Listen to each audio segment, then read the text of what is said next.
Si Ma'am Kat. Good morning mga kasama. Good morning mga kasama. Discuss natin kung para saan itong contract rating. Yun! Contract rating. Kasama yan sa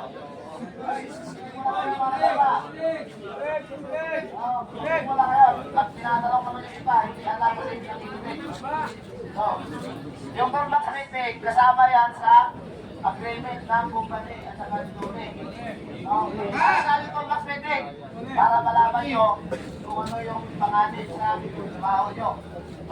Kung ano yung contribution, anong action na para hindi ma-accidente o ma-disgrasya yung workers. O halimbawa, sa working at height, kailangan sa working at height, kailangan meron kang body harness.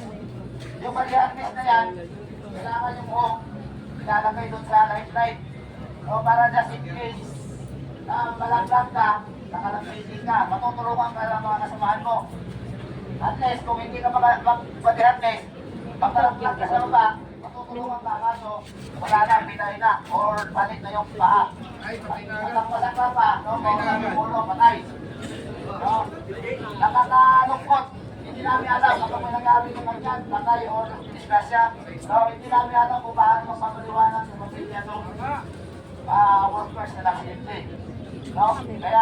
Kaya kapag nag-isipin kami, kapag alanganin ang inyong trabaho, lalo na kung nagigro o panganin, pinapahintro namin yung trabaho. Hindi yung nangingialam kami o pabinabila kami sa site.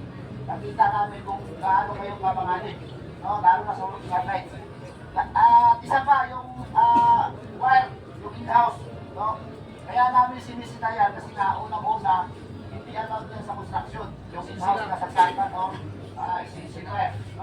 Kasi nga kapag umuulan, pwede kang makurintihan. Kaya nga kapag may nakita kami dyan, pwede namin confiscate. Kasi pag hindi namin na-confiscate, bawal yan ang gamitin. Catalyst safety, hindi namin. Kaya kung taka namin, maya-maya, may na-accidente. Yung na-accidente, yung isinita namin. Tandaan yung mga kasama, once na na-inspect kayo ni safety, halimbawa, sinita ka na walang mag-harness. Sir, sinita ka na sir, nakalimutan ko. Maya-maya, pag-catalyst safety, wala na.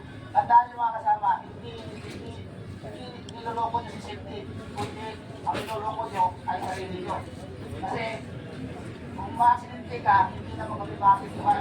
Kaya kasinta namin, kasi ayaw nga namin na pumunta ka dito, magtrabaho, tapos ma-accidente.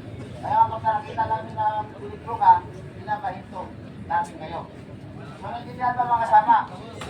Ang gusto lang namin na pauwi kayo na ligtas kasi lahat tayo may mga pamilya.